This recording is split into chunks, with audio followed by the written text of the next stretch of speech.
Hey guys, welcome back to Embraced by Life. I'm your host Lisa, sharing with you our early retirement journey for myself, my husband Frank, and our dog Buddy. So I'm here to give you an update on our DGT driving exam that we just took. It's a practical exam, so we already passed the written exam, which was crazy. You can watch my other videos. That we did pass the written exam on the first try, both of us. We studied for over 6 weeks, just learning all the material and taking the tests.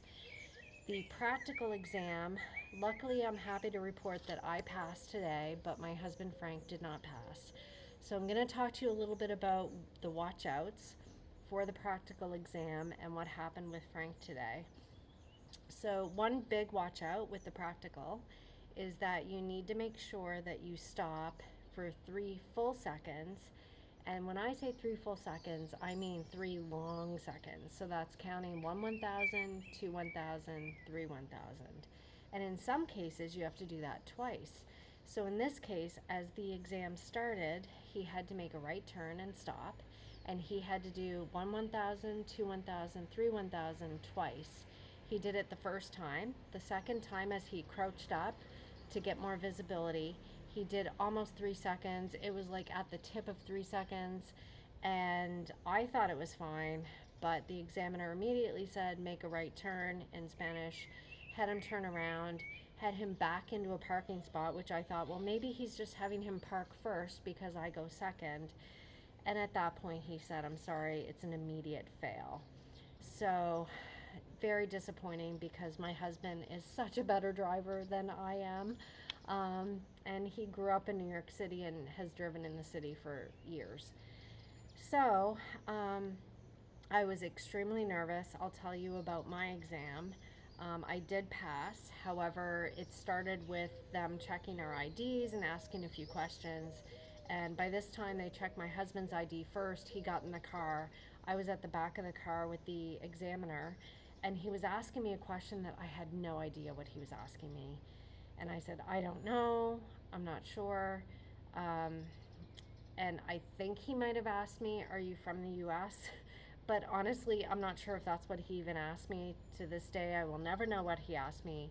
I just kept saying, I don't know, I don't understand. And then he said, comprende? And I said, sí, comprende. And he said, dereche? And I said, sí, dereche, right, izquierda, left. I said, U-turn. And he's like, okay, then just get in the car. So we did Frank's exam first. He immediately failed him because of the 2 stops, that the second one wasn't quite a full 3 long seconds. And then I got in and did my exam. I was so nervous because I was afraid I wouldn't understand what he was saying. And I didn't understand if he was giving me directions as to where to go or not. It appeared that he wasn't. So I took that as just go wherever you want. So I started driving, and I just drove in the route that I knew was the easiest. And then he took over from there and told me to stay in a lane, go to the right, go to the right.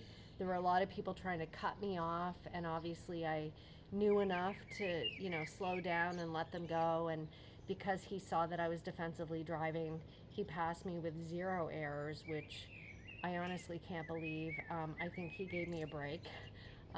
He was a great examiner, gave me a break.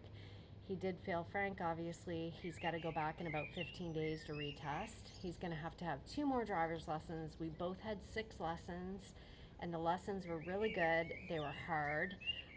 They took us down many raquetas and different roundabouts that are very difficult here in Malaga. So this is not for the faint of heart. It is definitely something that you have to live through and hopefully experience on the positive side like I did, but Frank does have to go back. So that's an update there. My next goal is to learn more Spanish. So I'm going to enroll in Spanish classes while Frank tries to get his driver's license.